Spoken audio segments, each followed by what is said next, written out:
ధర్మస్థల ఆ పరమేశ్వరుడు మంజునాథునిగా కొలువై ఉన్నటువంటి అద్భుతమైన ప్రదేశం. ఈ ప్రదేశం కర్ణాటక రాష్ట్రంలోని దక్షిణ కన్నడ జిల్లాలో ఉన్న బేలంగుడి తాలూకాలో ఉన్న నేత్రావతి నది సమీపంలో ఉంటుంది. 800 సంవత్సరాల చరిత్ర కలిగిన అత్యంత ప్రసిద్ధి చెందిన ప్రదేశం ఇది. ఈ ప్రదేశాన్ని ఇక్కడి ప్రజలు రెండవ తిరుపతిగా పిలుచుకుంటారు. ఏటా కొన్ని కోట్ల మంది ప్రజలు నిత్యం సందర్శించే ప్రదేశం ఇది. ఈ ధర్మస్థల హిందూ మతానికి అండ్ ధర్మానికి ప్రతీకగా చెప్పుకుంటారు. మరి అటువంటి అద్భుతమైన ప్రదేశానికి ఎలా వెళ్ళాలి, ఎక్కడ ఉంది అండ్ అక్కడ చూడవలసిన ప్రదేశములు ఏమిటి అనేది ఎండ్ టు ఎండ్ డీటెయిల్ గా ఈ వీడియోలో అయితే ఎక్స్ప్లెయిన్ చేస్తానండి. సో వీడియో ఎండ్ వరకు తప్పకుండా చూడండి. అండ్ ఇంకా మన ఛానల్ ని ఎవరైనా సబ్స్క్రైబ్ చేసుకోకపోతే వెంటనే వెళ్ళి సబ్స్క్రైబ్ చేసుకోండి. Hi everyone, this is money and welcome back to my channel.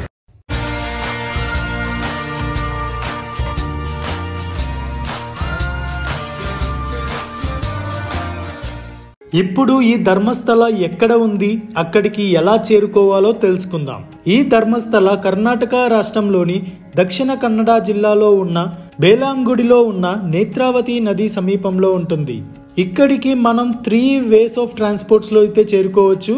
Flight లో వెళ్లే వాళ్ళు ధర్మస్థల నియరెస్ట్ ఎయిర్పోర్ట్ అయినటువంటి మ్యాంగళూరు ఇంటర్నేషనల్ ఎయిర్పోర్ట్ కి చేరుకొని అక్కడి నుంచి 84 కిలోమీటర్స్ బస్లో కానీ క్యాబ్లో కానీ ధర్మస్థలకు చేరుకోవచ్చు. ట్రైన్లో వెళ్దాం అనుకునే వాళ్ళు మాత్రం ధర్మస్థల నియరెస్ట్ స్టేషన్ అయినటువంటి సకలేష్పుర లేదా మ్యాంగళూరుకి చేరుకొని అక్కడి నుంచి ధర్మస్థలకు చేరుకోవచ్చు. మ్యాంగళూరు రైల్వే స్టేషన్ నుంచి 74 కిలోమీటర్స్ మరియు సకలేష్పుర రైల్వే స్టేషన్ నుంచి 75 కిలోమీటర్స్ దూరంలో ధర్మస్థల ఉంటుంది. ఈ 2 ప్లేసెస్ లో బస్సెస్ 24/7 అవైలబుల్ లో ఉంటాయి, గమనించండి. రోడ్ లో వెళ్దాం అనుకునే వాళ్ళు మాత్రం మ్యాంగళూరు ఆర్ బెంగళూరు నుంచి రెగ్యులర్ గా బస్సెస్ అవైలబుల్ లో ఉంటాయి, వాటిని క్యాచ్ చేసి చేరుకోవచ్చు. ఈ bus booking details and prices నేను డిస్క్రిప్షన్ లో ఇస్తాను, ఒకసారి వెళ్ళి చెక్ చేయండి. నా ధర్మస్థల ట్రిప్ అయితే నేను బెంగళూరు నుంచి మొదలు పెట్టానండి. ప్రైవేట్ స్లీపర్ క్లాస్ బస్ తీసుకున్నాను. దీని కాస్ట్ నాకు 1000 రూపీస్ వరకు పడింది. బెంగళూరు నుంచి ధర్మస్థల 300 కిలోమీటర్స్ దూరంలో ఉంటుంది. సో మేము బెంగళూరు నుంచి నైట్ 11కి బయలుదేరాము. మార్నింగ్ 6 కల్లా ధర్మస్థల చేరుకున్నాము. ఈ బెంగళూరు టు ధర్మస్థల వెళ్లే రూట్ మాత్రం చాలా బ్యూటిఫుల్ గా ఉంది. వెస్టర్న్ ఘాట్ రోడ్ లో జర్నీ అయితే మీ లైఫ్ టైం మెమొరీగా గుర్తుంచుకుంటారు. ఈ ప్లేస్ లో క్లైమేట్ కూడా చాలా బ్యూటిఫుల్ గా ఉంది. రండి చూద్దాం.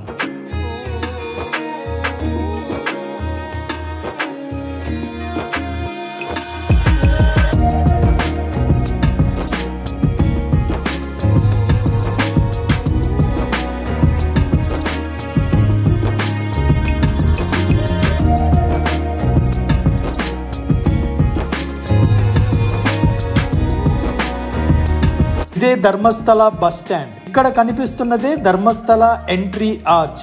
చాలా అందంగా ఉంది కదా. ధర్మస్థల వచ్చిన వాళ్ళు ముందుగా నేత్రావతి నదికి వెళ్లి స్నానం చేసిన తరువాతే టెంపుల్ లోపలికి వెళ్తారు. ఈ బస్ స్టాండ్ నుంచి నేత్రావతి నదికి నెంబర్ ఆఫ్ ఆటోస్ అవైలబుల్ లో ఉన్నాయి. పర్ హెడ్ 20 రూపీస్ వరకు ఛార్జ్ చేస్తారు.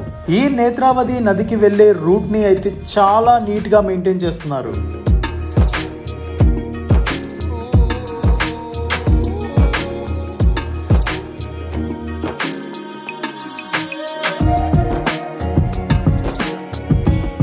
ఇక్కడ కనిపిస్తుంది కదా, ఇదే నేత్రావతి నది. ఇక్కడ కార్ పార్కింగ్ కి చాలా ప్లేస్ ఉంది. అండ్ ఇక్కడ లేడీస్ కి డ్రెస్ చేంజ్ చేసుకోవడానికి డ్రెస్సింగ్ రూమ్స్ అండ్ వాష్రూమ్స్ కూడా అవైలబుల్ లో ఉన్నాయి. డోంట్ వరీ, రండి లోపలికి వెళ్ళి చూద్దాం నది ఎలా ఉందో. మేము వెళ్ళినప్పుడు సమ్మర్ సీజన్ స్టార్ట్ అవుతుంది. సో వాటర్ చాలా తక్కువగా ఉన్నాయండి. అందరూ ఇక్కడే స్నానం చేస్తున్నారు కాబట్టి నీళ్లు అంతగా బాగలేవు. ఇక్కడ స్నానం చేయలేని వాళ్ళు తలపై నీళ్లు చల్లుకొని టెంపుల్ కి వెళ్తారు. ఈ నది వ్యూ అయితే చాలా బాగుందండి. బట్ నీళ్లు ఉంటే ఇంకా బాగుంటుందంట. నన్ను అడిగితే వాటర్ తక్కువగా ఉన్నప్పుడు నీళ్ళల్లోకి దిగడం అంత మంచిది కాదనే అంటాను. మిగతాది మీ చాయిస్. నేనైతే కొంచెం వాటర్ ఎక్కువ ఉన్న దగ్గర చూసుకొని తొందరగా మునిగేసి బయటికి వచ్చి డ్రెస్ చేంజ్ చేసుకున్నాను. ఈ నది నుంచి టెంపుల్ 3 కిలోమీటర్స్ దూరంలో ఉంటుంది. ఆటోస్ అవైలబుల్ లో ఉంటాయి. పర్ హెడ్ 20 రూపీస్ వరకు ఛార్జ్ చేస్తారు. ఈ ధర్మస్థల టెంపుల్ కి 2 వేస్ ఆఫ్ ఎంట్రీస్ ఉన్నాయండి. ఎటువైపు వెళ్ళినా గుడికి చేరుకోవచ్చు. ఈ ఎంట్రన్స్ లోనే ఒక శివుని విగ్రహాన్ని వీళ్ళు ఏర్పాటు చేశారు. రండి ఒకసారి వెళ్ళి చూద్దాం.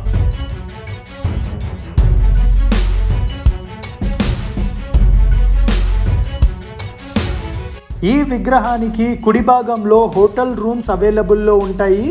ఇక్కడ స్టే చేయాలి అనుకుంటే ఈ హోటల్స్లోనే రూమ్స్ తీసుకోవడానికి ట్రై చేయండి. రీజనబుల్ ప్రైసెస్లోనే ఉంటాయి. ఈ హోటల్ కిందనే లగేజ్ స్టోర్ కౌంటర్ ఉంటుంది. ఇక్కడ మనం లగేజ్ పెట్టి టెంపుల్కి చేరుకోవచ్చు. టెంపుల్ సమీపంలో కూడా లగేజ్ కౌంటర్ ఉన్నాయి. ఫ్రీ ఆఫ్ కాస్టే ఉంటుంది, యూస్ చేసుకోండి. నేను ఎడమ వైపు దారి గుండా గుడికి వెళ్తున్నాను. వచ్చేటప్పుడు కుడివైపు వస్తాను. ఈ దారిలో చాలా షాపింగ్ షాప్స్ అండ్ పూజా సామాగ్రి షాప్స్ ఉన్నాయి. ఇంట్రెస్ట్ ఉంటే ట్రై చేయండి. ఇక్కడ చూస్తున్నారు కదా, ఇదే ధర్మస్థలం ఎంట్రీ పాయింట్. ఇక్కడ కనిపిస్తున్నదే ధర్మస్థల టెంపుల్. ఈ టెంపుల్ ని చూస్తే మనకు కలిగే మొదటి సందేహం, ఈ గుడి అన్ని టెంపుల్స్ లాగా లేదే, ఏదో ఒక ఇల్లు లాగా ఉంది అని అనిపిస్తుంది. అది ఎందుకు అనేది తరువాత చెప్తాను. ఈ ఆలయం ఉన్న ప్లేస్ చాలా బ్యూటిఫుల్ గా ఉంది. ఒకసారి చూడండి.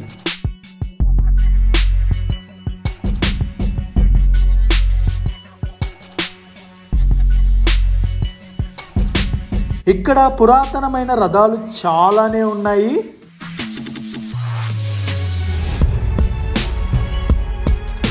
రండి గుడి లోపలికి వెళ్తూ దీని చరిత్రను తెలుసుకుందాం. గతంలో మల్లార్ముడిలోని కుడుమ అనే ప్రాంతమే ప్రస్తుతం ఉన్న ధర్మస్థల. జైన సైనికాధికారి వీరన్న ప్రగడ అయిన భార్య అమ్ము బల్లారి ఇక్కడ ఉండేవాళ్ళు. వీళ్ళు దాన ధర్మాలు చేస్తూ ప్రజలతో దయాగుణంతో మెలిగేవాళ్ళు. పురాణ కథనం ప్రకారం కలారాహు, కలర్కలి, కుమారస్వామి, కన్యాకుమారి అనే 4 ధర్మదేవతలు ధర్మరక్షణ, ధర్మ సంస్థాపన, ధర్మ ప్రతిష్ఠ కొరకు తగ్గిన వారిని అన్వేషిస్తూ ఈ దంపతులు నివసిస్తున్న గృహానికి వచ్చారు.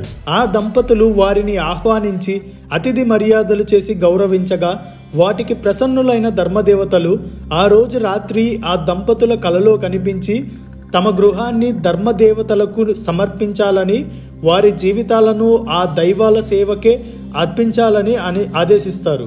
పరగడే కుటుంబం వేరు ప్రశ్న వేయకుండా ఆ ఇంటిని ధర్మదేవతలకు ఇచ్చి వాళ్ళు వారి కొరకు వేరే గృహాన్ని నిర్మించుకున్నారు. ఆ గృహమే నెల్యాడి బీడు అని అంటారు. తరువాత అదే దేవాలయంగా మారింది. అప్పుడు ఆలయ పూజారికి పూనకం వచ్చి అక్కడ శివుని విగ్రహాన్ని ప్రతిష్ఠించమని కోరగా అప్పుడు అన్నప్ప హెగడ అనే భక్తుడు మ్యాంగళూరు సమీపంలోని కదిరి అనే ప్రాంతం నుంచి శివలింగాన్ని తీసుకువచ్చి ఇక్కడ ప్రతిష్ఠించాడు. శ్రీక్షేత్రం, సిద్ధిక్షేత్రం, మహానిధి క్షేత్రం, మహాదేవప్ప సన్నిధిగా ధర్మస్థలకు ఎంతో పేరు ఉంది. కర్ణాటక రాష్ట్రంలో అత్యంత ఎక్కువ మంది దర్శించుకునే క్షేత్రం ధర్మస్థల. ఈ టెంపుల్ కన్స్ట్రక్షన్ చాలా బ్యూటిఫుల్ గా ఉంది కదా. రండి ఒకసారి వెళ్ళి చూద్దాం. మేము వెళ్ళినప్పుడు చాలా క్రౌడ్ ఉందని, దర్శనానికి 8 hours పడుతుందని చెప్పారు. సో అందుకనే నేను 200 రూపీస్ టికెట్ ని అయితే తీసుకున్నాను. ఆ కౌంటర్ ఎక్కడ ఉందంటే ఈ టెంపుల్ రైట్ సైడ్ నుంచి కొంచెం దూరం నడుచుకుంటూ వెళ్తే అక్కడ ఉన్న చెప్పుల స్టాండ్ కనిపిస్తుంది. ఆ చెప్పుల స్టాండ్ లో చెప్పులు ఉంచి కొంచెం ముందుకు వెళ్తే లెఫ్ట్ సైడ్ 2 మార్గాలు కనిపిస్తాయి. ఈ కనిపిస్తున్న దారి గుండా పైకి వెళ్తే ఫ్రీ దర్శనం ఎంట్రీ గేట్ చేరుకోవచ్చు. కింద వైపు వెళ్తే 200 రూపీస్ దర్శనం ఎంట్రీ గేట్ కనిపిస్తుంది. ఈ ఎంట్రీ టికెట్స్ క్యూ మధ్యలో ఇస్తారు, డోంట్ వరీ. మేము హాలిడేస్ టైంలో వెళ్ళాము కాబట్టి క్యూ చాలా ఎక్కువగా ఉందండి. 200 రూపీస్ దర్శనానికే 6 hours పడుతుందట. ఇక ఫ్రీ దర్శనం అయితే చెప్పలేము, అంత క్రౌడ్ ఉంది ఇక్కడ. టెంపుల్ లోపల కెమెరా అలో లేదు, కానీ నేను కొన్ని సీక్రెట్ షాట్స్ చూపిస్తాను, చూడండి. ఈ గర్భగుడిలో శ్రీ మంజునాథుని విగ్రహం ఇలా ఉంటుంది. దీని పక్కనే అన్నప్పదేవి ఆలయం కూడా ఉంటుంది, దర్శించుకోండి. లోపలికి సాంప్రదాయ దుస్తులు ఉన్న వారిని మాత్రమే అలౌ చేస్తారండి. అబ్బాయిలైతే షర్ట్ తీసేసి కండువా కప్పుకోవచ్చు. అమ్మాయిలైతే sari or churidar or long డ్రెస్సెస్ని వేసుకోవాలి.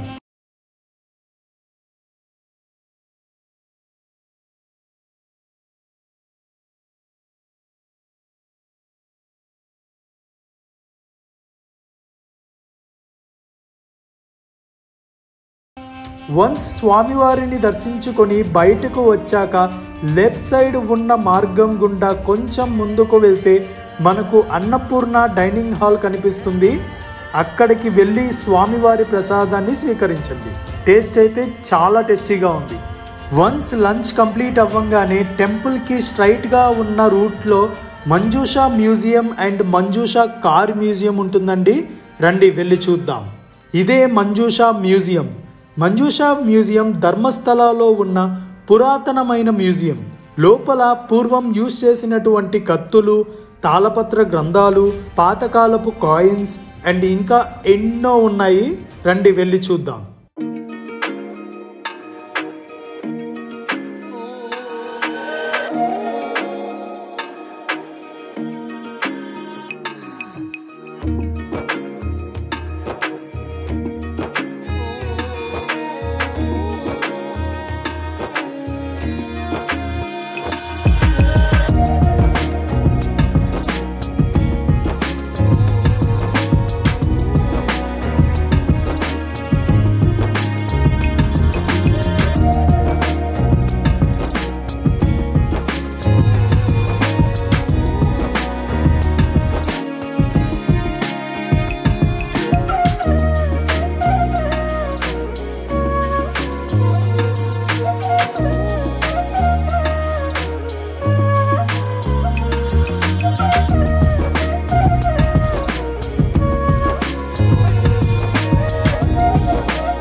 వన్స్ మంజూషా మ్యూజియం కంప్లీట్ అవ్వంగానే దాని పక్కనే ఉన్న మంజూషా కార్ మ్యూజియంని కూడా దర్శించుకోండి. లోపల ఒకప్పుడు యూజ్ చేసినటువంటి పురాతనమైన కార్స్ని అయితే చూడవచ్చు. నెక్స్ట్ మనం చూడబోయే ప్లేస్ వచ్చి బాహుబలి విగ్రహం. ధర్మస్థలలో తప్పక చూడవలసిన క్షేత్రంలో ఇది కూడా ఒకటి. ఈ క్షేత్రం రత్నగిరి కొండపైన ఉంటుంది. ఎర్లీ మార్నింగ్ ఈ ప్లేస్ అయితే చాలా బ్యూటిఫుల్గా ఉందండి. సో అస్సలు మిస్ కాకండి. ఈ కొండపైన వ్యూస్ కూడా చాలా బాగుంటాయి. పైకి వెళ్ళడానికి స్టెప్స్ అండ్ రోడ్డు మార్గం కూడా ఉంది. Don't worry. 39 అడుగుల ఉన్న ఏకశిలా విగ్రహం 170 టన్నుల బరువు ఉంటుంది. ఎర్లీ మార్నింగ్ ఈ ప్లేస్ అయితే చాలా బ్యూటిఫుల్గా ఉందండి.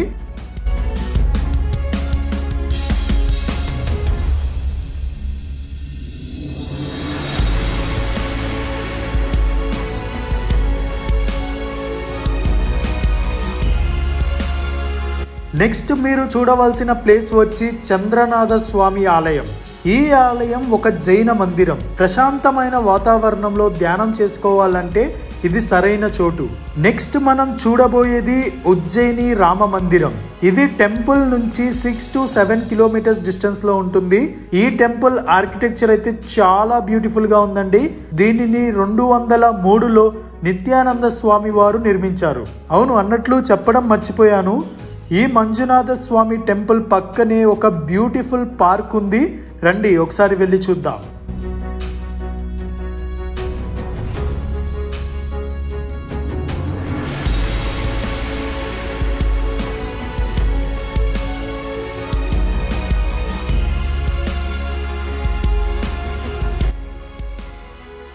సో చూశారు కదండి, ఇదే ధర్మస్థలలో చూడవలసిన ప్రదేశాలు. ఇన్ జనరల్ గా ధర్మస్థల చేరుకున్న వాళ్ళు కుకే సుబ్రహ్మణ్య ఆలయాన్ని కూడా దర్శించుకుంటారు. ఇది 60 కిలోమీటర్స్ డిస్టెన్స్ లో ఉంటుంది. నెక్స్ట్ వీడియోలో ఈ కుకే సుబ్రహ్మణ్య ఆలయం కంప్లీట్ టూర్ ప్లాన్ ని మీకైతే అప్లోడ్ చేసి చూపిస్తాను. ఒకవేళ ఈ వీడియో లేట్ గా చూస్తున్నట్లయితే కుకే లింక్ ని డిస్క్రిప్షన్ లో ఇస్తాను, చెక్ చేయండి. సో ఫ్రెండ్స్, చూశారు కదా, ఇదే శ్రీ క్షేత్రపాలక ధర్మస్థల ఫుల్ టూర్ ప్లాన్. నాకు తెలిసినంత వరకు నేను చూసిన, నేను విన్న ప్రతి ఒక్క ప్రదేశాన్ని అండ్ ప్రతి ఒక్క చరిత్రను మీకైతే డీటెయిల్గా ఈ వీడియోలో ఎక్స్ప్లెయిన్ చేశానండి. ఈ వీడియో మీకు నచ్చిందనే అనుకుంటున్నాను. ఈ వీడియో మీకు ఇన్ఫర్మేటివ్గా అనిపిస్తే లైక్ చేయండి, షేర్ చేయండి అండ్ మన ఛానల్ని సబ్స్క్రైబ్ చేయడం మాత్రం మర్చిపోకండి.